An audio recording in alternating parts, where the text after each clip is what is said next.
Boa noite a todos. Estamos começando hoje mais uma live na nossa Comissão de Direito Internacional. Hoje com o tema do local para o global, como trabalhar com direito ambiental internacional. Um tema de muito interesse.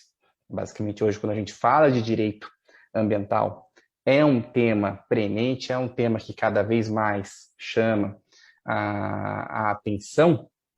E a ideia aqui é colocar para os colegas advogados quais são os caminhos para que você consiga se inserir dentro do direito ambiental numa perspectiva internacionalizada.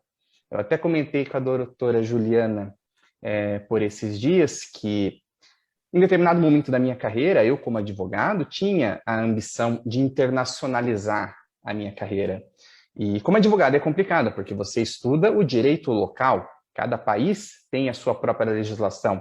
Então, eu posso ser um doutor em leis no Brasil, mas isso não me gabarita, a princípio, a ser um doutor em leis na Argentina, nos Estados Unidos. Mas existem aí, né, opções para o advogado que quer internacionalizar a sua carreira. Então, a proposta de hoje é muito interessante porque serão apresentadas algumas opções, algumas perspectivas para o profissional que sente essa vocação de trabalhar em favor do meio ambiente, uma das vocações mais louváveis dentro da seara jurídica, e igualmente tem esse impulso, assim como eu já tive, de trabalhar no âmbito do direito internacional. Inicialmente, eu quero agradecer a presença de quem compareceu para assistir em tempo real, lembrando que essa live ela será gravada, posteriormente a gente vai divulgar através dos canais da comissão e da subseção. Quero agradecer também a diretoria da nossa subseção, hoje representada pela doutora Riva Vaz, e gostaria de conceder a palavra para a doutora Riva para as considerações iniciais. Muito obrigada, doutor Ricardo. Boa noite a todos. É com muita alegria que estamos aqui, né, para mais um evento da nossa subseção. Cumprimento a todos na pessoa da doutora Juliana. Estou muito contente de estar aqui nesta noite.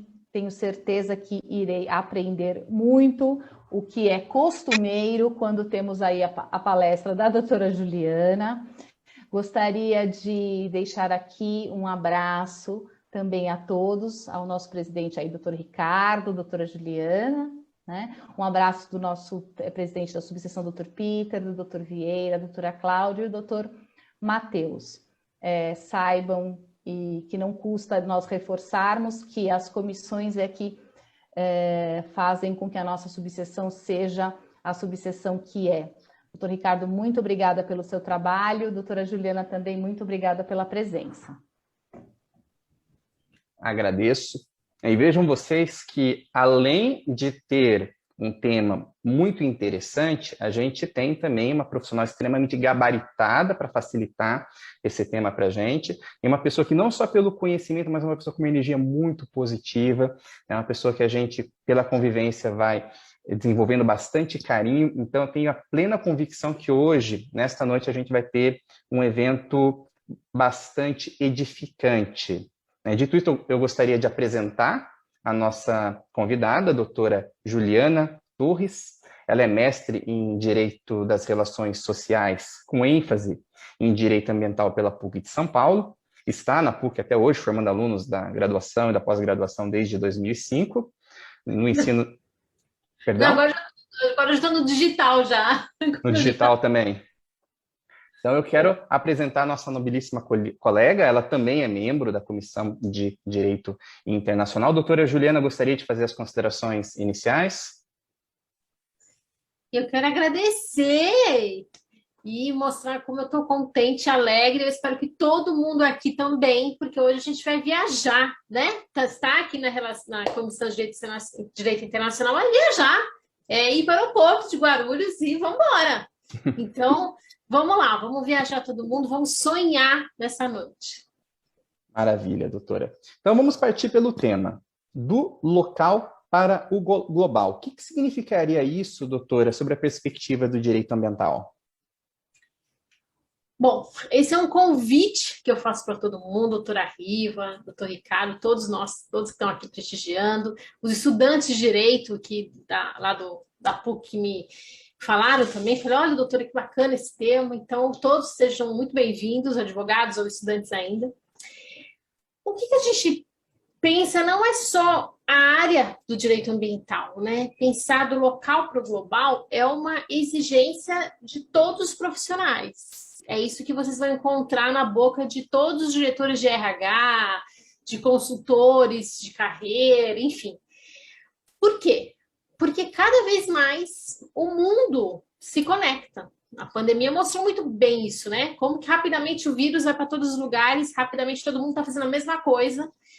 Então, se é tudo muito rápido, se é tudo muito conectado, a nossa profissão, a nossa carreira também é. Então, a gente não pode se limitar assim. Não é nenhuma questão de não poder. A vida vai te mostrar que você aí, por mais que você só estude o direito, seja o direito do Brasil, olha, eu faço alguma coisa aqui na minha cidade, direito urbanístico, é só aqui, isso tem um impacto mundial. Porque o meio ambiente, naturalmente, não conhece fronteiras. E além de ter um impacto mundial, as tecnologias, o dia a dia, a nossa geopolítica, a bolsa de valores, todo mundo vai chamar você para você olhar para o mundo. Então, como que é a minha carreira aqui? O que eu faço? Eu sou uma advogada trabalhista. Ok, sou uma advogada trabalhista. O que você faz de fato? Você é curador de quem? Né? O advogado é aquele que curador de alguém, ele dá uma solução para alguém. E eu lembro que no começo, vou contar até uma história para vocês, no começo de março, né, quando tudo mudou e muito, a equipe do Roberto Chinachique, aquele grande autor de várias obras, né, médico, trabalha a mente de todo mundo aí, palestrante, enfim, meu mestre, ele e o filho dele fizeram assim uma questão para todo mundo, né, que estuda com ele, que trabalha, enfim, para todos os ouvintes, prestaram a seguinte atenção: já que todo mundo agora tinha que ir para casa e tinha que trabalhar, ele fala assim: olha, você que é personal trainer, o que de fato você faz? Que dor que você cura? Será que quem te contrata quer fazer exercício ou quer ter, de repente, o corpo magro ou tirar a gordura do corpo? Então, peraí, a pessoa quer o corpo, a pessoa não quer o exercício. Então, sabendo que a pessoa quer o corpo, como é que você vai, agora numa nova configuração, tendo que de repente trabalhar em home office, como é que você vai entregar esse corpo para ela? Então, essa reflexão a gente coloca em todas as áreas. O que o advogado de fato faz? É isso que a gente precisa entender. Ele entrega o quê? O que o cliente quer? O cliente quer ter paz ou o cliente quer ter uma sentença na mão? O cliente não quer ter essa mão, o cliente quer ter a paz. Então, como é que você entrega essa paz? Então, sabendo que você é um profissional que entrega, de repente, a paz, que entrega aquele documento, né? Nós trabalhamos com internacionalização, então, cidadania portuguesa, cidadania italiana, ele quer o documento, lá, o passaporte. Ele não quer saber a exigência, o registro, a certidão. Ele não quer saber nada disso. Tem processo. Ele quer o passaporte na mão dele. Então, quando você, advogado, descobre que sua função é entregar o passaporte, você vai saber e vai prestar atenção que você faz isso em qualquer lugar do mundo. O que você faz aqui, a dor que você cura aqui, você pode curar uma outra dor em outro lugar, né? Se eu entrego passaportes de Portugal para as pessoas no Brasil, eu posso entregar passaporte de Portugal para a pessoa na Jamaica. Não posso? É a mesma situação. Se for direito trabalhista, olha, eu atuo, e no Brasil é que eu atuo mesmo, na questão da precarização do trabalho, da uberização. Olha, quem consegue resolver a precarização do trabalho no Brasil, consegue resolver na Suíça, porque na Suíça também tem uberização. Consegue resolver, né, sei lá, no Canadá. Então, é esse o local para o global. É você entender que você, profissional do direito ou qualquer outra área, tem uma atuação local, então conhece ali a norma local, mas o que você de fato faz também pode ser muito bem visto em outros lugares do mundo. Então, é esse olhar que eu quero trazer para todo mundo. E claro que com questões ambientais, isso fica muito mais claro, porque como o meio ambiente não conhece fronteiras, mudanças climáticas e tantas questões de queima, de geada, de frio, de calor, é igual no mundo inteiro. Então, é claro que quem trabalha aqui trabalha em outro lugar e pode internacionalizar a carreira tranquilamente. Não, com certeza. Recentemente a gente teve uma live aqui onde a gente falou de comércio exterior e foi dito que hoje uma empresa que ela só se preocupa com o próprio quintal, ela tende a ser superada. Porque há alguns anos atrás fazia sentido uma empresa ela ter como público-alvo um bairro, uma cidade, talvez um conjunto de cidades. E hoje você tem empresas que estão competindo pelo mercado global. Quando essas empresas chegam aqui, como que você vai fazer uma competição? Se não a nível global. Então, talvez o mesmo raciocínio pode ser portado também ao advogado. Hoje, nós temos a possibilidade de acessar um mercado global das mais variadas formas. Naquela live a gente mencionou quais seriam os caminhos dentro do comércio exterior para um advogado se colocar. Hoje a gente vai explorar a questão do direito ambiental. Agora, quando a gente fala em direito internacional, a pessoa fica muito preocupada, mas como eu vou conseguir trabalhar a nível internacional? Quais são os idiomas que eu tenho que saber? Eu tenho que fazer faculdade em outro país? Eu tenho que ter algum tipo de pós-graduação? Eu tenho que ter conhecimento de geopolítica? Porque quando a gente estuda direito internacional na universidade, a gente estuda sobretudo direito internacional público. Então, o direito internacional acaba parecendo uma coisa muito distante, tratados internacionais, governos dialogando com organizações internacionais. Como a gente consegue trazer esse direito internacional para a realidade do advogado, para o nosso dia a dia? O que ele precisa ter? Além do inglês, que eu imagino que é necessário até para viver no Brasil, até para trabalhar no Brasil, precisa ter alguma graduação em outro estado? Precisa ter conhecimentos sofisticados, geopolítica? Como que a doutora situa esse profissional? Olha, sim, ele precisa estudar bastante, mas também não é um estudo indefinido, né? Indeterminado, assim, não acaba nunca. Não. Ele tem que ter conceitos básicos. Então, vamos lá. Se eu estou pensando que eu resolvo um problema aqui, então eu cuido, por exemplo, de uma empresa que está emitindo gás carbônico, ela precisa reduzir, está reduzindo. Será que eu sou útil em Portugal? Será que eu sou útil no Canadá? Provavelmente sim. Mas será que essa empresa, o que eu faço exatamente aqui, existe no Canadá? Existe em Portugal?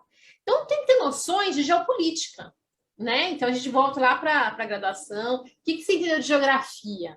Começa por aí, né? Quem que é a América Latina? Quem são os seus irmãos?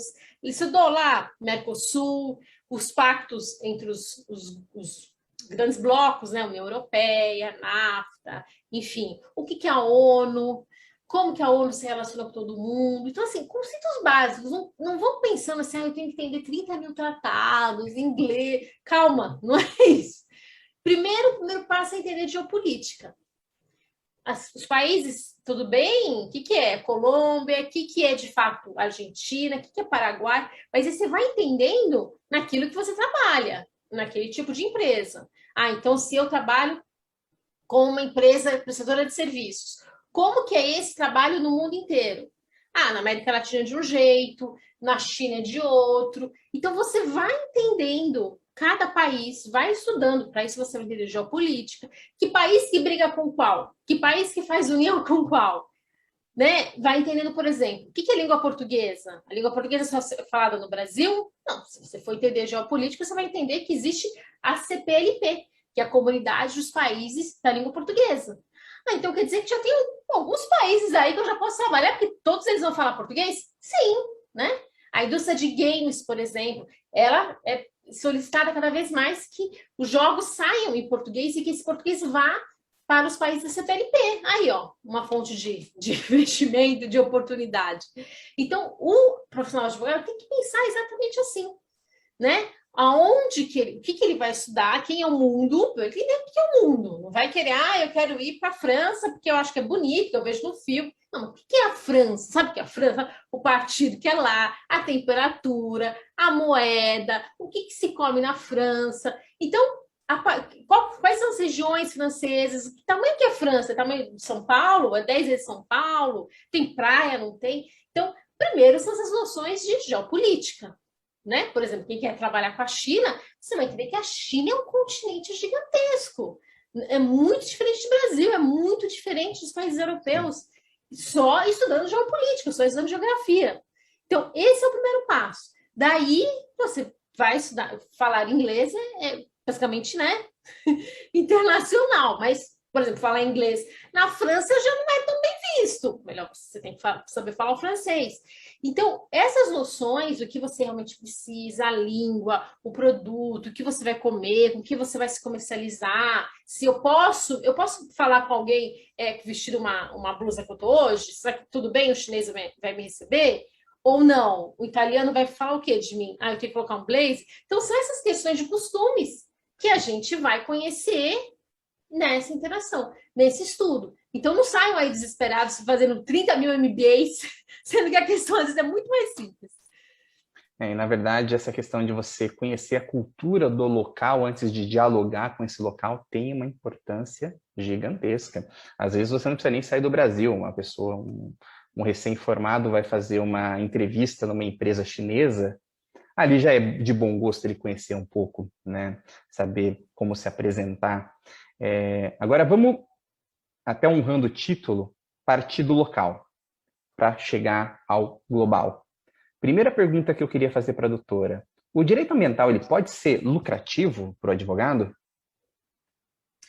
Sim, ele pode ser muito lucrativo para o advogado. O direito ambiental é responsável pelos os maiores valores nas bancas de advocacia, por exemplo, São Paulo, do Brasil, está ali no ranking. Uhum. O que eu sempre falo, né, e quando eu estou falando com os advogados, mesmo os estudantes que vão entrar agora, né, nessa carreira, olha, geralmente são pessoas que estão precisando de dinheiro, são pessoas que já estão muito cansadas em processo, não quero mais processo, eu quero alguma coisa extrajudicial. Ou alguém que já está cansado daquela rotina, essa rotina aqui já me estressa demais, eu quero outra coisa, será que dá para mudar um pouco? Então, vocês vão encontrar por aí, né, doutora Ricardo está sendo piscina, Riva também, que esse, infelizmente, é o dia a dia de nós, advogados. A gente está sempre em busca de precisa mais dinheiro, precisa um trabalho que seja mais rentável, precisa um trabalho que não tenha tanto processo, aquela cara, aquele prazo, aquelas leis lá que estão sempre mudando, enfim, que mais cansa do que, né, mais burocracia às vezes do que vai mais para frente. Então, as pessoas, quando olham para o direito ambiental, elas veem aqui uma oportunidade, porque pode-se trabalhar de forma extrajudicial, e é muito bem-vindo que faça isso, porque o direito ambiental não nasceu para o tribunal, é uma outra lógica, é um outro direito, né? Ele é interdisciplinar, ele não é só jurídico. Né? O próprio conceito de desenvolvimento sustentável, que veio lá do Pacto Internacional da ECO 92, mostra isso, é economia, sociedade e natureza. Então, a gente já está interligado com outras questões. A gente não está só no mundo da pirâmide de Kelsen. A gente já saiu, a gente já tirou essa pirâmide de Kelsen há muito tempo. Entendeu? A gente está em outra. Então, por tudo isso, geralmente o profissional vai para uma advocacia extrajudicial. E que costuma ser mais rentável, que não é tão cansativa, porque são assuntos diferentes. Meio ambiente é ambiente. Então, não é só Amazônia, Pantanal, crise hídrica. É o ambiente de trabalho, é o ambiente de lazer, é o carnaval, é a comida, é o ambiente de casa, é a cidade. Então, como que a cidade, transporte, ciclovia, ciclofaixa, tudo isso envolve direito ambiental. Em futuro isso fala de ambiente. Então, como que não vai ser lucrativo algo assim, que fala com tanta gente, que está em tanto lugar, né? Não, perfeito. Eu vou aproveitar até para aprender um pouco mais sobre o direito ambiental, porque eu confesso que quando eu penso em atuação no direito, sobre o viés do direito ambiental, eu lembro da atuação do MP, eu lembro da atuação de ONGs, de associações, mas talvez eu esteja mirando realmente no que a doutora falou, no judicial. Como que um advogado, Vamos pensar sobretudo no advogado recém-formado ou um advogado que está procurando uma alteração, uma nova alternativa na carreira. Como que esse advogado, de forma prática, ele pode se inserir no direito ambiental? Quais são os segmentos, quais são os caminhos, quais são as demandas? Então, como eu falei, são 4 grandes áreas, tá? A gente costuma resumir em 4 grandes áreas. O meio ambiente natural, que aí envolve fauna, flora, então animais, solo, mudanças climáticas. Pensa na natureza. Pode pensar na Amazônia, pensa aí no bairro, no seu bairro, o que tem aí de natureza, o que tem de praça. Esse é o natural. O artificial, que é a cidade, né? E tudo que tem na cidade, o que tem? Tem museu, tem transporte, tem o ambiente lá do hospital, tem o ambiente da biblioteca. O que é uma cidade? Uma cidade onde a gente exerce toda a nossa vida, né? Quais são as funções sociais da cidade? Ali tem um ambiente urbano. E tudo está conectado, viu? Eu estou falando separadinho para vocês entenderem, mas um está junto com o outro, né? A gente tem o meio ambiente do trabalho, tudo que é trabalho, todos os tipos de trabalho, né? A gente pode falar de periculosidade, mas a gente está falando de tudo. O home office hoje é um trabalho. Então, como que é o meio ambiente de trabalho? Como que é o meio ambiente de trabalho de um entregador, né? De um piloto? Enfim, cada um vai ter o seu ambiente. E a cultura, o meio ambiente cultural. Cultura é tudo aquilo que a gente faz, a nossa prática do dia a dia. A internet faz parte da cultura. É o nosso modo de agir, de pensar, de viver. Está lá no 216 da Constituição. Então, imagine a grandiosidade que são todas essas áreas.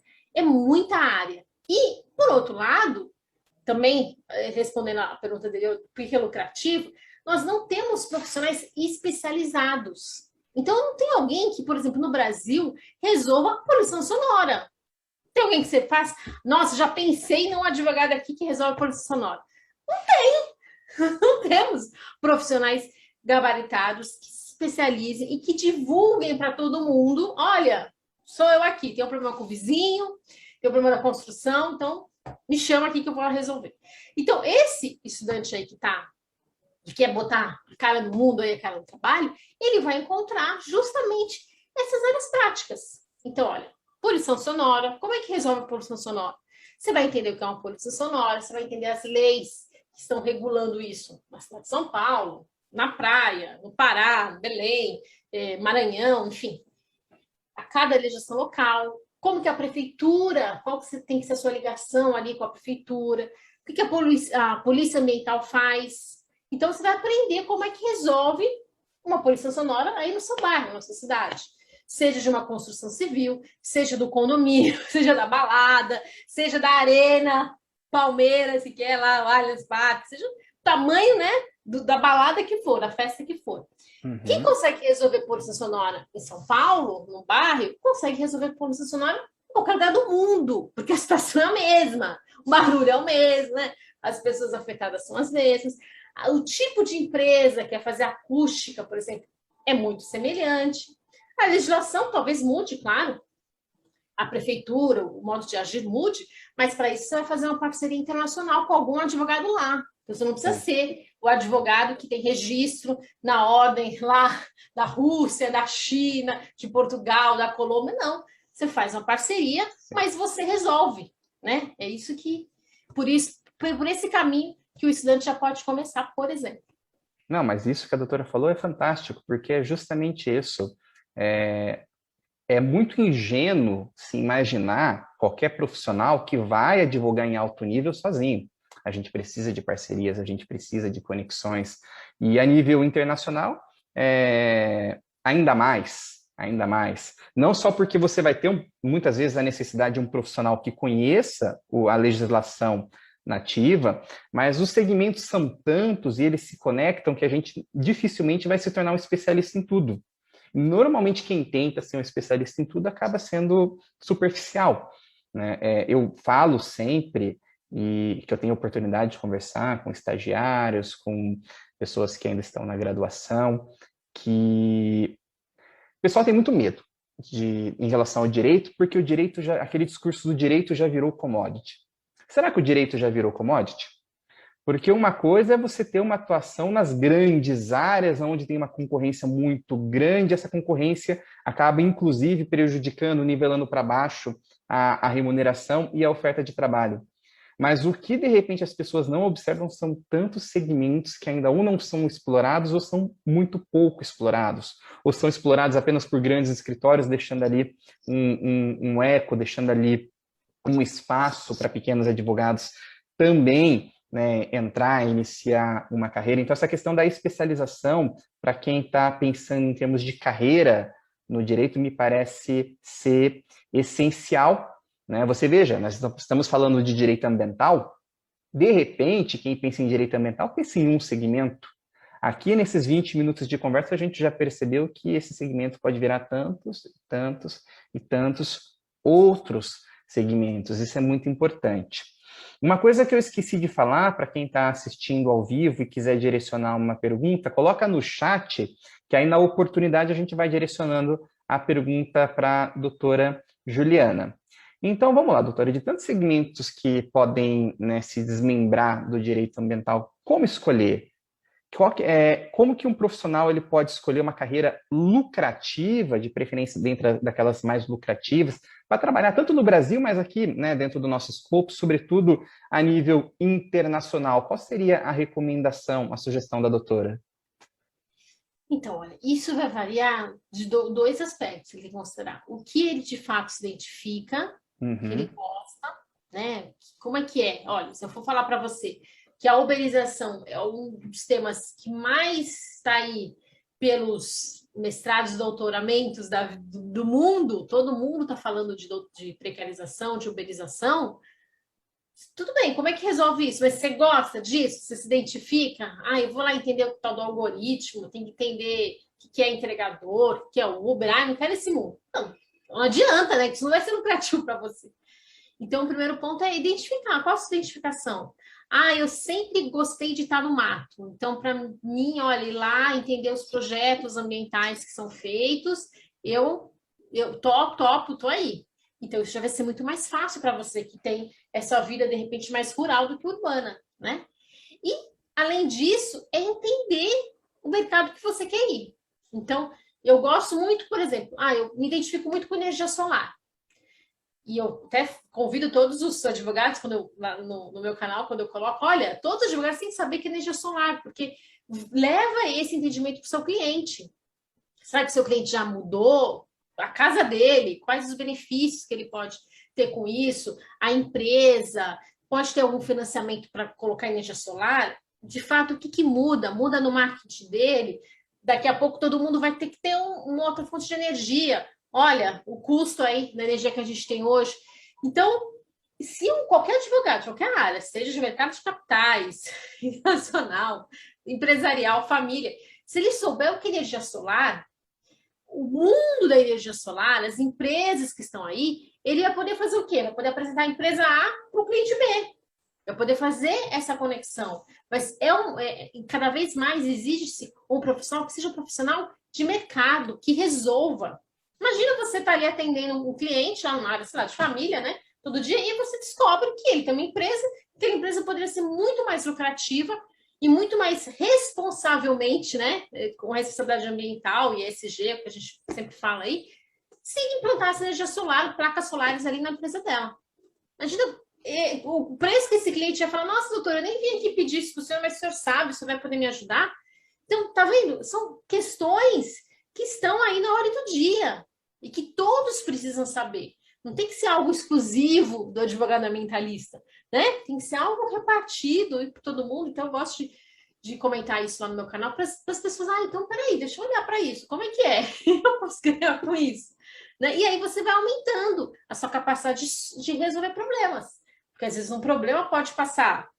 Estou dando exemplo de energia solar, mas pode ser uma questão lá do carnaval. A empresa que quer fazer carnaval, que quer ter um financiamento, quer ter um patrocínio cultural, quer patrocinar alguém, quer fazer algum trabalho social. Né? Muitas se reinventaram na pandemia fazendo trabalho social. E isso acabou sendo muito bem visto. Então, para fazer isso, esses pontinhos aí de conexão, o advogado ambientalista está muito aberto a isso. Então, escolham a área que vocês querem, de fato, trabalhar, mesmo que vocês não sejam... eu não conheço esse de ambiental, mas eu quero entender um pouquinho ali, entendam aquele pouquinho, aquele ponto, e vão se desenvolvendo isso. Porque, olha, nós no Brasil somos muitos advogados.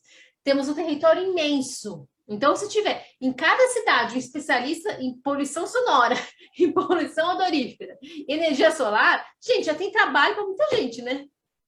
Sim, com certeza.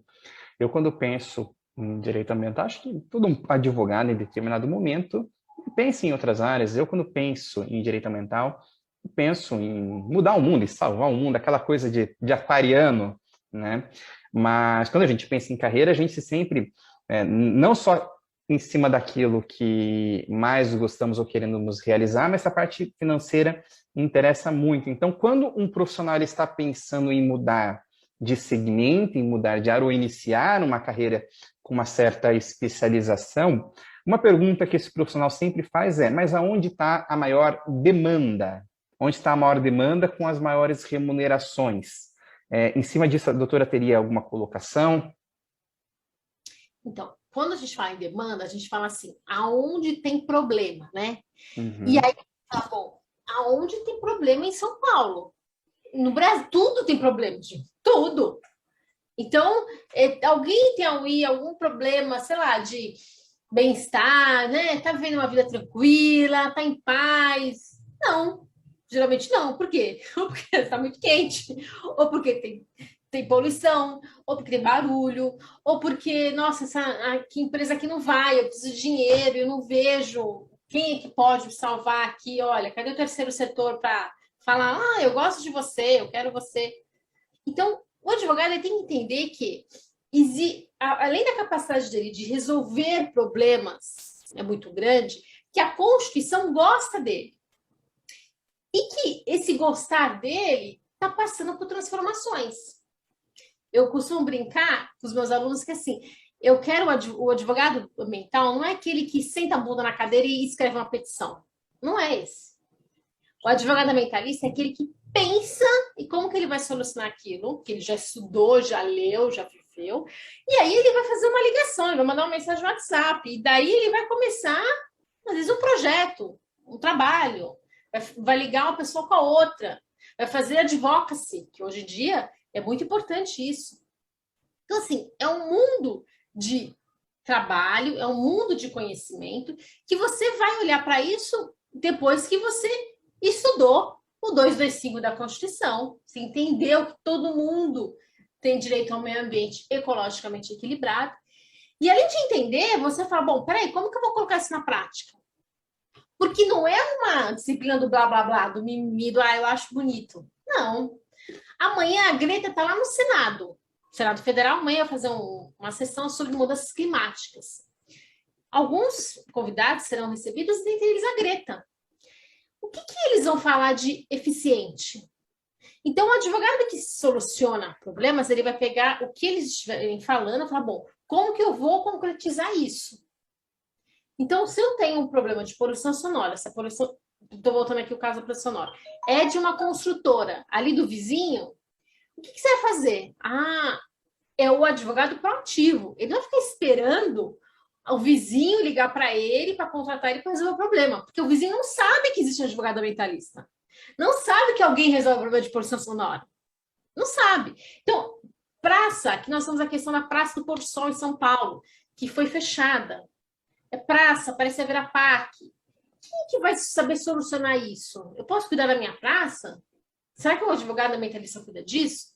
Cuida. Sabe qual é o valor de uma praça no bairro Pinheiros, no Alto de Pinheiros, e que tem várias construtoras que estão ali construindo imóveis por causa da praça? Imóveis de alto padrão, vão ser vendidos a milhões? Quanto custa uma praça? Então, se o advogado tiver essa noção, olha, peraí, temos um problema, eu vou solucionar esse problema. E ele ser muito proativo, porque ele não vai ficar esperando que alguém vai chamar ele que nem sabe que existe. É o que eu estou falando aqui. Nós temos carência de ter esse advogado na mídia. O ambientalista não está na mídia, né? Outras carreiras pode ser que sim, o criminalista, o trabalhista, mas ele não está. O Brasil não acordou para isso. E por isso que precisa de um advogado que quer falar assim, oi, vizinho, eu resolvo o seu problema, tá bom? Custa tanto. Se não quiser meu trabalho, procura um outro aí. Não vai ter. Então, é o preço que você ditar. Entenderam por que é lucrativo trabalhar com essa área ambientalista?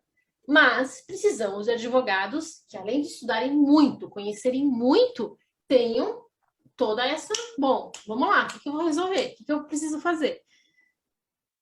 Eu entendi perfeitamente. Basicamente, o mundo é oportunidade, porque aonde tem problema, esse profissional que tem essa capacidade técnica de solucionar esse problema, ele tem ali um mercado. É muito importante, a doutora, colocar essa questão da proatividade, porque às vezes a pessoa entra numa carreira esperando que as coisas vão acontecer, que o cliente vai bater na porta, e nem sempre é assim. Em determinadas áreas, o advogado ele tem que ter esse elemento da proatividade. Conheço, por exemplo, profissionais que trabalham com condomínio. Ele trabalha, tem uma carteira cheia de condomínios. Como foi isso? Como que os condomínios te procuraram? Não, ninguém me procurou. Eu fui lá conversar e a gente desenvolveu. Então, isso faz parte, né, do perfil. É importante ressaltar isso, até para que ninguém crie uma imagem, né, diferente daquilo que pode ser. Agora, vamos falar um pouco do global. Doutora, qual que é a sua experiência? O que que a senhora tem o que que a doutora tem visto de advogados brasileiros trabalhando no exterior? Olha, eu tenho visto muitos, eu sou portuguesa, né? Então, eu tenho visto muitos dessa área de nacionalidade. Uhum. Abre, está ali aberto para trazer empresa, para acolher a empresa, acolhe a família que vem, né? Você vai para outro país que não se conhece, ou que você acha que você conhece, mas você não conhece muito bem.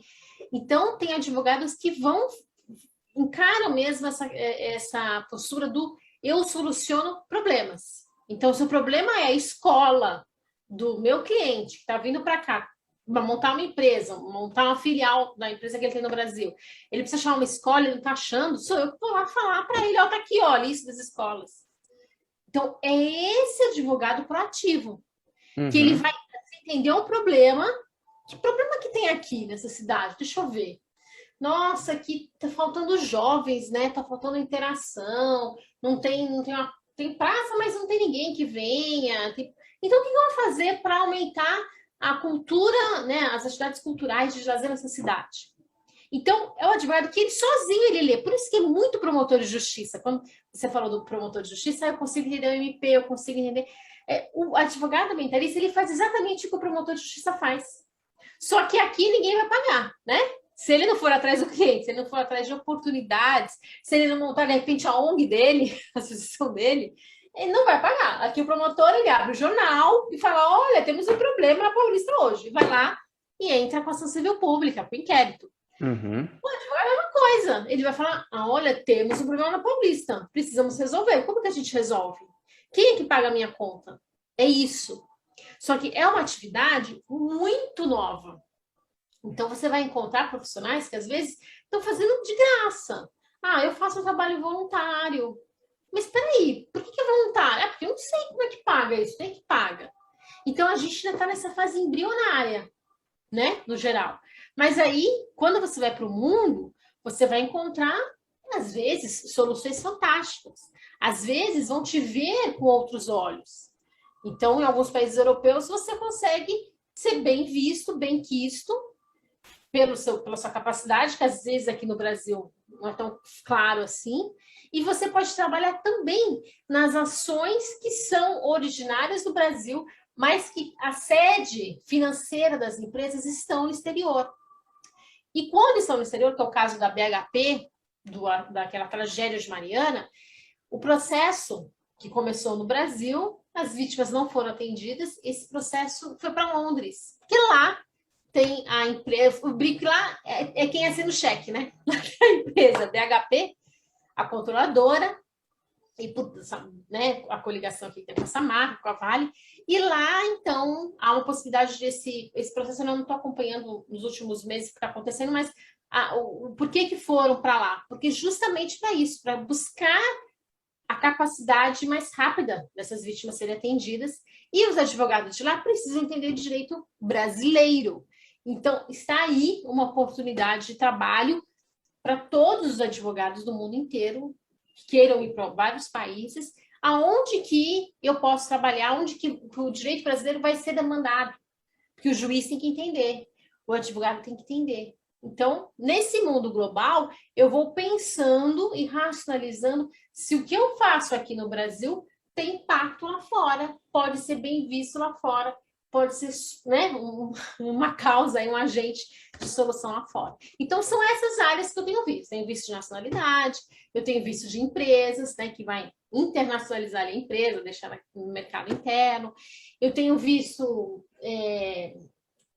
como eu falei, algumas questões ligadas a processos judiciais ambientais. Então, percorre por esse caminho os poucos brasileiros que eu vejo, que eu tenho contato, né? Poucos assim, são muitos, mas não são milhares, né? Ainda estão se desenvolvendo. É interessante porque, assim, realmente, uma coisa que quebra um pouco o paradigma, né? Uma coisa que quebra um pouco o pensamento inicial é que existem profissionais morando no exterior e que eles trabalham com o direito brasileiro. Mora no exterior, mas a exigência, eles são exigidos em relação ao direito brasileiro. Há pouco tempo atrás, pouco tempo atrás, não, até que já faz algum tempo, eu estava vendo, por exemplo, que um tribunal de arbitragem na França estava querendo advogados que conhecessem a legislação trabalhista brasileira, porque eles têm conflitos que envolvem tanto a legislação francesa quanto a brasileira. Profissionais que entendem da legislação francesa eles tinham, mas eles estavam com dificuldade de encontrar alguém que soubesse o idioma, o francês, o inglês, o português, e trouxesse essa capacidade técnica a respeito do direito do trabalho brasileiro. Então, às vezes, você está querendo internacionalizar a sua carreira, você pensa, poxa, mas eu vou ter que aprender outra legislação. Às vezes, com o que a gente já sabe, com a nossa herança, com aquilo que a gente traz da graduação, das especializações, a gente já consegue atender várias demandas. Aí eu queria fazer uma pergunta para a doutora, específica em relação ao direito ambiental internacional. Nesse segmento, o advogado brasileiro, ele é bem visto lá fora? O fato de você ser um advogado ou uma advogada brasileira ajuda de alguma maneira? Temos que pensar assim, ó. O Brasil, ele é o grande, historicamente, ele é o grande celeiro de natureza. Por conta do quê? Do aquífero Guarani, maior reserva de água doce do mundo, por conta da Amazônia, por conta do nosso extenso litoral. Então, isso tudo no mundo é muito valorizado. Isso em termos gerais, né? No mundo você vai depois entendendo cada local o que é o quê. Então, imagine só, se a natureza brasileira é um grande ícone, é um grande símbolo, o mundo se volta para essa natureza, então, naturalmente, o mundo vai se voltar para os brasileiros que trabalham com essa natureza, que protegem essa natureza. O advogado ambientalista, então, nossa, né? Ele é o grande guardião dos direitos. Ele está protegendo aquilo que é a maior preciosidade do mundo. O mundo se vira para a natureza cada vez mais. Depois dessa pandemia também. As pessoas estão buscando, né, ficar acampada em locais próximos à natureza. As pessoas estão querendo viver em bairros que sejam bairros caminháveis. O que isso tudo significa? Significa que a minha relação com o bem viver, a minha relação com a minha qualidade de vida, ela é cada vez mais um ativo, ela é cada vez mais cara. As pessoas vão pagar cada vez mais para ter essa qualidade de vida. Então, se eu aqui no Brasil entendo o que significa essa qualidade de vida, se eu vivo com essa natureza e não a ignoro, mas eu falo, nossa, olha a importância de uma árvore em pé. Olha a importância de um jardim, do sol, do mar, da lagoa, da seca do Pantanal, da inundação do Pantanal. Se eu consigo entender isso, significa que eu sou um profissional que me relaciono muito bem com esse grande ativo. A partir daí, como é que o mundo vai querer olhar para mim? Com outro olhar, com um olhar de valor, com o olhar de alguém que está conectado. Olha, essa pessoa sabe o valor que tem uma natureza. Aí a gente vai se voltar por quê? Também para os nossos índios, né? Nós estamos aí na semana do marco temporal da votação lá no STF. A riqueza e a relação que eles nos ensinam ao cuidar da natureza. Isso não é só importante para cá, isso é importante para o mundo inteiro. Por que o Almir Suruí, um grande colega, uma das grandes lideranças indígenas, foi premiado na Bélgica e é premiado constantemente? Pelo trabalho que ele faz em proteção da natureza. Então, esse trabalho também é um trabalho do advogado ambientalista, advogado indígena, enfim. Isso também é bem visto e é honrado no mundo inteiro. Então, mas para isso o advogado tem que saber o que ele está fazendo, tem que saber o valor que ele tem, né? Reconhecer o seu valor e, a partir daí, ir para o mundo. Claro que o Brasil não está no protagonismo ambiental, infelizmente. Está no outro lado. Está com esse governo atual e está sendo colocado a escanteio. É o único último da fila que sabe fazer alguma coisa. Mas, se o Brasil, e estamos aí nós para assumirmos isso, precisamos resgatar esse protagonismo, então significa que a gente vai falar para o mundo: oi, mundo, eu sei resolver questões ambientais. O fulano aí pode saber resolver, mas eu sei, eu tenho know-how nisso. Olha o quanto eu resolvo no meu país. E olha o quanto o meu país apresenta para o mundo. Né? Porque tudo isso, gente, é tudo muito globalizado. A gente não vai ficar se pegar na questão de soberania. Isso é meu, aquilo é seu. Não, gente, é tudo junto. Então, é com esse olhar da importância, e claro que eu estou falando aqui tudo muito rapidamente, né? Porque se a gente trouxer um biólogo para explicar, um geógrafo para explicar, ele vai poder te explicar realmente toda a dimensão da importância do Brasil para o mundo. Ou pegam lá o fundo, por que a Noruega investia muito no Brasil, investia muito na Amazônia? Por que várias empresas querem investir? Elas querem cuidar da natureza. Elas querem cuidar da natureza onde estiver. E para isso, ela vai buscar quem? Vai buscar um advogado. Como que eu invisto aí? O que eu posso fazer para ajudar? Tá aí um advogado que vai entender de terceiro setor, de documentação, né? De investimentos, de dinheiro para cá, dinheiro para lá. Tá aí, gente. O ambiente é muito rico. Só precisa realmente o profissional saber ali, entender, e que ele é um agente de mudança. Não fica esperando ninguém. É ele que tem que fazer. O que você vai fazer para resolver a precarização do trabalho? Nada? Você vai esperar ser contratado por alguém? Não, isso não é ser advogado ambientalista. O advogado ambientalista, ele espera ser contratado. Ele vai pedir e vai buscar a contratação de uma outra maneira. Mas essa questão da precarização do trabalho, que realmente a doutora falou, tem aqui, tem na Europa, é um fenômeno global. Em relação a isso, da perspectiva dos profissionais do direito ambiental, está sendo ventilado? Existe alguma solução no plano jurídico em relação a isso? Sim, existe. E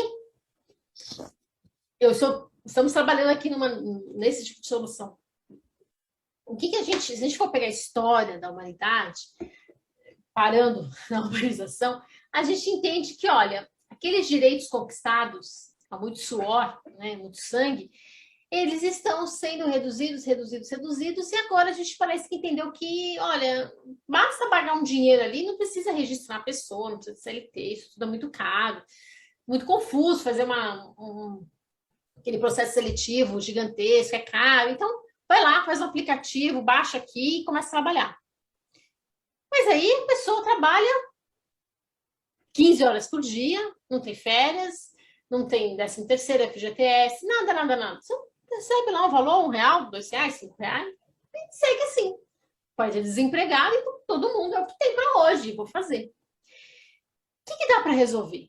Bom, o advogado, eu costumo falar que isso aconteceu e acontece por conta dos advogados que muitas vezes estimularam a pejotização, olha, o que a gente vai fazer aqui para retirar o vínculo trabalhista? Isso é uma realidade, né, doutor?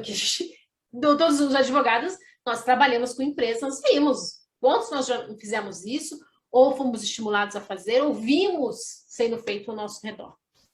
Então, a gente chegou nesse ponto. É assim aqui e assim na Suíça. Eu tenho uma coluna que eu escrevo para o jornal suíço todo mês, e lá também tem uberização, tem essa situação precária. Então, ponto número 1, você que é advogado ambientalista quer trabalhar. Como que eu combato isso? Se eu sei que a empresa está fazendo algo errado, que deveria ser via CLT e não é, Eu vou lá falar, olha, empresa, se eu for um advogado dessa empresa, eu falo, olha, precisamos melhorar, não dá para ser assim, tem que ser diferente. Aí você pode perguntar, doutora, mas se ela vai fazer isso, vai ter outro advogado que vai falar diferente, ele vai contratar o outro. Então, talvez esse caminho não dê muito certo, mas eu convido você que faça, né? A gente tem que tentar. Novas empresas que querem abrir um aplicativo e vão chamar um advogado para fazer ali o contrato social, alguma coisa. Nesse momento, faça a análise da viabilidade jurídica dessa empresa. Olha lá se ela, na questão trabalhista, ela vai reduzir direitos ou vai fazer o que a lei determina. Aí você, advogado, também pode estimular que ela faça isso, explicar. Olha, se não fizer isso, vai estar errado. Pode ser autuado, pode se comunicar ao Ministério Público, enfim, o que pode ser feito? Né? Já é um bom passo de atuar na precaução aí para que isso não ocorra. Mas se nada disso der certo, essa massa de trabalhadores aí desempregados, que estão trabalhando nesse tipo de emprego, eles podem se juntar numa forma de cooperativa. Eles próprios podem ter uma espécie, a empresa deles, entre aspas, numa relação horizontal em que eles vão garantir esses direitos entre eles. Isso pode ser feito aqui, pode ser feito em qualquer outro país. Nós temos exemplos da Mensacas, na Espanha, em Barcelona, se eu não me engano, do Senhoritas Courier, em São Paulo, dos entregadores antifascistas, do qual eu sou professora e estou ali com eles, e outros exemplos de outros lugares do mundo. Então, criar a cooperativa, ensinar essas pessoas a se juntarem, ensinar o que é uma cooperativa, e aí a gente vai falar de vários assuntos, não só jurídicos.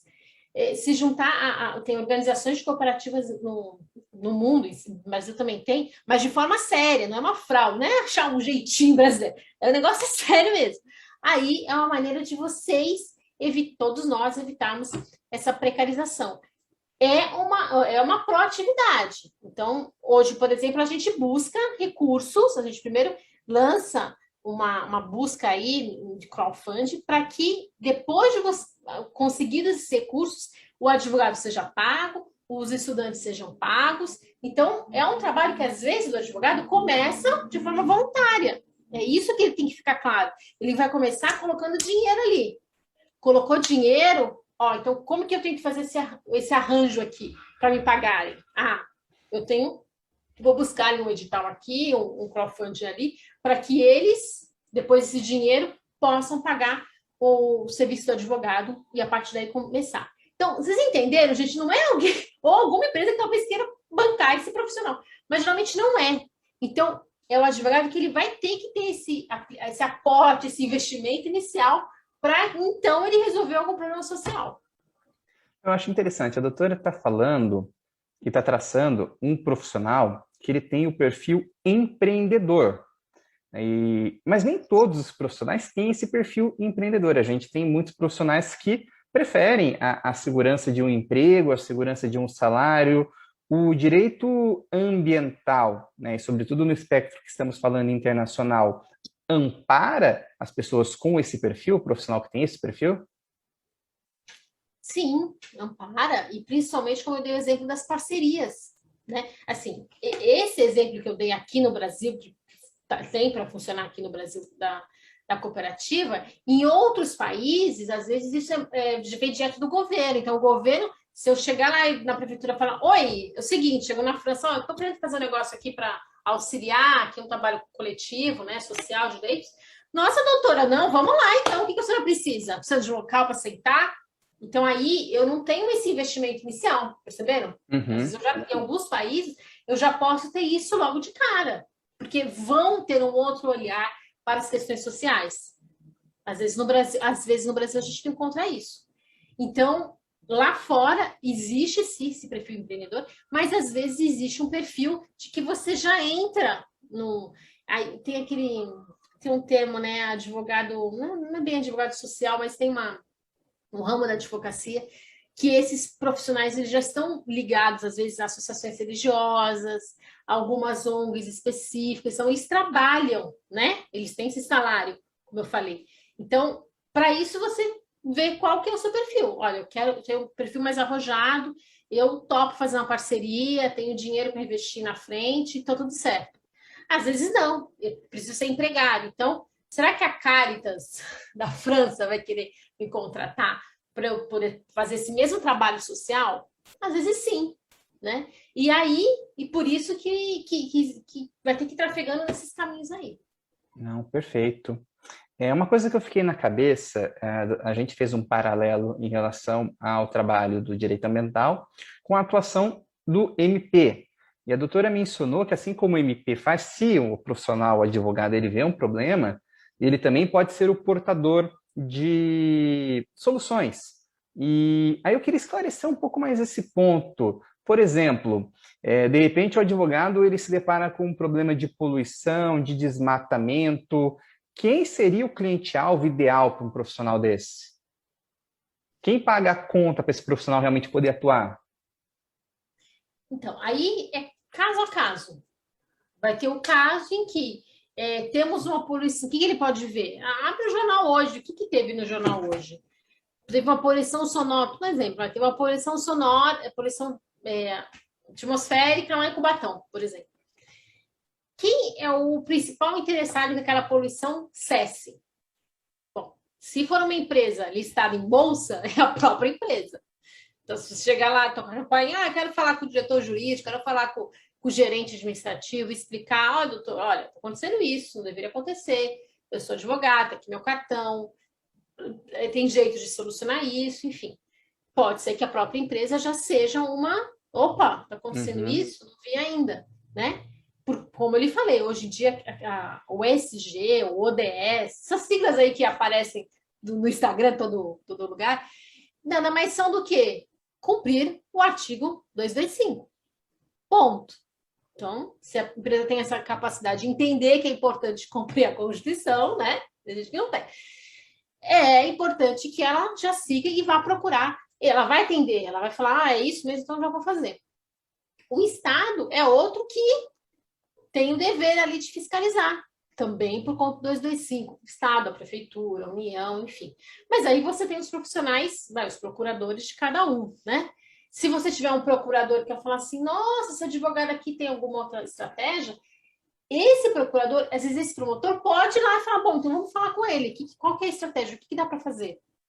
Às vezes os moradores locais que estão sendo afetados, né? A gente fala muito, usa-se muito no meio ambiental, sobre o tal dos stakeholders. Quem são os stakeholders? São as partes atingidas. Então, se a chaminé lá da empresa em Cubatão está atingindo o restaurante, está atingindo quem mora ali, está atingindo a casa de veraneio de quem não mora ali, mas atingiu lá, o jardim afetou. Olha o impacto, o tamanho do impacto. Então, olha o tamanho das pessoas interessadas nisso. São várias. Todo mundo ali não vai querer pagar conta, não vai ter interesse? Sim, interesse tem. Então, por isso que precisa desse trabalho de falar, opa, peraí, temos um problema, como que eu resolvo? Ele tem que saber resolver, né? Não é bem o Batman, não, mas ele tem que saber resolver. Como que o passo a passo, ele vai falar com quem, ele vai resolver com quem. Às vezes, uma parceria com um biólogo, com um engenheiro florestal, ambiental, que também auxilia a resolver, né? Então, assim, ele tem que ter esse olhar aonde que é o problema, que solução que eu vou dar e quem é interessante aqui, quem é que vai assinar esse cheque. Uma vez feito isso, pronto. E aí depois uma pessoa vai conhecendo a outra, né? Ele vai criando aí essa rede de relacionamentos. Não, perfeito. Eu faço essa pergunta justamente dentro do nosso propósito de fato, oferecer caminhos práticos para quem sente essa inclinação pela área do direito ambiental local e internacional. Voltando para o internacional, eu queria fazer uma pergunta, eu diria, de um caráter mais acadêmico, aproveitando que estamos com uma professora. Nós falamos do trabalho no direito ambiental local, nós também falamos do profissional que, de repente, sai do Brasil e vai exercer esse direito ambiental em outro país, de forma local, mas em outro país. Nós poderíamos dizer que existe um direito ambiental internacional, caso de conflitos na lei, onde o profissional do direito ambiental ele pode ser exigido? Sim, praticamente tudo é internacional, né? No meio ambiente.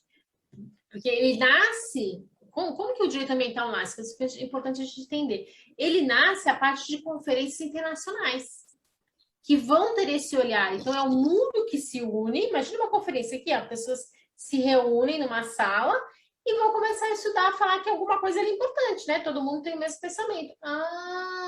E ali surgiu o princípio do desenvolvimento sustentável, ali surgiram vários princípios, ali surgiram várias normas que hoje a gente está aí, tentando cumprir, como, por exemplo, a Conferência das Mudanças Climáticas. Quem mora em São Paulo, a CETESB já está cumprindo, já está chamando todas as empresas a cumprirem. Mudanças no nosso dia a dia virão. Então, talvez você vai entrar no salão de cabeleireiro, não vai ser mais o mesmo. O escritório de advocacia talvez não vai ser mais o mesmo. Alguma coisa vai mudar por conta das mudanças climáticas. Então, esse profissional, ele já é, você entendeu? Ele, naturalmente, ele já é internacional. Por uma série de leis, ele já está no mundo. Ele sabe o que acontece aqui, mas ele fala, por exemplo, eu falo em constante conferência com o núcleo de estudos lá na Universidade de Lisboa sobre mudanças climáticas. Por quê? Porque o que Portugal fez é exemplo que o Brasil pode fazer aqui. O exemplo que eu vou dar para o meu cliente. Então, vocês percebam como tudo é muito... Porque né? Frio é frio, calor é calor, né? Não tem nada diferente. Ar-condicionado é ar-condicionado, né? Poluição é poluição. Então, comece a entender esses pontos. Comece a entender que tudo é muito, se não igual, muito parecido. E quem soluciona um, soluciona o outro. E que meio ambiente não tem fronteira. A árvore sabe que, opa, aqui que terminou o Brasil, ali começa a Venezuela, não vou para lá. Não, a árvore não sabe isso. Então, se a árvore não sabe, por que você, advogado, quer se limitar a trabalhar só no lugar? Não se limite. Entenda que, olha, o mundo lá, amanhã lá, o presidente dos Estados Unidos vai mexer lá no Banco Central, isso vai impactar a bolsa daqui, vai impactar seu dinheiro, se você tem dinheiro na bolsa investido ou não. Então, deu para perceber como tudo está tão interligado, a nossa profissão também está. E a nossa solução também tem que estar. Tem que entender isso, não tem? E não precisa ter medo de estudar direito internacional, né, doutor Ricardo? É fácil, não é? É tudo uma questão de saber se especializar, né?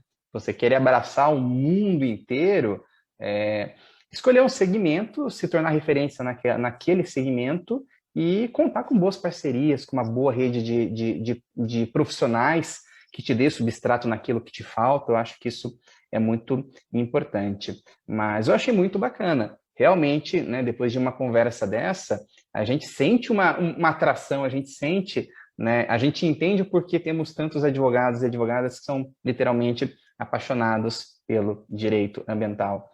E quando o diálogo, quando a conversa está agradável, o que acontece? O tempo passa muito rápido e a gente está aqui chegando para o final do horário delimitado. Eu queria entregar a palavra para a doutora Juliana para as considerações finais. Muito obrigada. Não temos perguntas? Olha, eu não sei, eu falei aqui, não sei se o pessoal se atentou, mas no chat o pessoal não encaminhou perguntas. Acho que a explanação já foi clara o suficiente ao ponto da gente não precisar entrar no meandro da coisa. Que bom. Bom, eu quero agradecer o espaço, quero agradecer o convite, doutor Ricardo, muito obrigada, doutora Riva, por permitir isso tudo, né? Que essa noite se concretizasse. E eu espero profundamente que eu tenha talvez plantado uma sementinha em alguns para pensar e que, olha, vamos para o mundo, vamos solucionar o mundo, ou que o mundo venha para cá, né? Eu posso ganhar em euro estando aqui no Brasil, em dólar, em libra, em, sei lá, em iene. Posso, né? Basta eu solucionar o problema dessas outras pessoas que estão por aí, que têm outras moedas, mas que às vezes têm a nossa mesma dificuldade. Então, boa noite, bons estudos e vamos tirar a bunda da cadeira e solucionar muita coisa por aí. Com certeza. Doutora Riva, gostaria de fazer considerações finais? Eu gostaria de agradecer à doutora Juliana, o conhecimento dela nos dá uma esperança, né, para uma mudança aí, principalmente no meio jurídico, né? Nós que somos acostumados, né, doutor Ricardo, com aquelas áreas, né, básicas da época da faculdade, e a doutora Juliana traz essa esperança não só para o nosso dia a dia jurídico, mas enquanto aí moradora do planeta Terra. Fiquei, como sempre, encantada com a doutora Juliana. Muito obrigada, viu, doutora? E doutor Ricardo, novamente, parabéns pelo trabalho realizado. Muito obrigada. Nós que agradecemos, doutora, pela participação, por engrandecer o nosso evento. E, de fato, o pessoal está interagindo no chat, não para perguntar, mas para elogiar, o que confirma a minha tese no sentido de que a explanação foi tão clara que, por si só, já elidiu qualquer pergunta que poderia aparecer, mesmo porque eu também, na minha natureza curiosa, já fiz tantas perguntas que eu acredito que a gente conseguiu trabalhar muito bem esse tema. Então, eu só posso agradecer você, doutora Juliana, pela sua iniciativa, pela sua participação, por compartilhar o seu conhecimento conosco e, acima de tudo, não só um conhecimento teórico que, em tese, está sempre disponível a todos, mas um conhecimento prático de quem tem a vivência. Isso faz muita a diferença para quem, né, tiver a sorte de ter acesso a esse conteúdo. Lembrando que esse conteúdo está gravado, nós iremos compartilhar nas redes da Comissão de Direito Internacional, da subseção.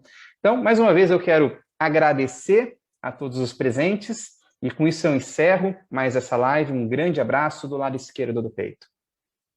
Obrigada. Muito obrigada, doutor. Boa noite a todos. Obrigada, doutora Juliana.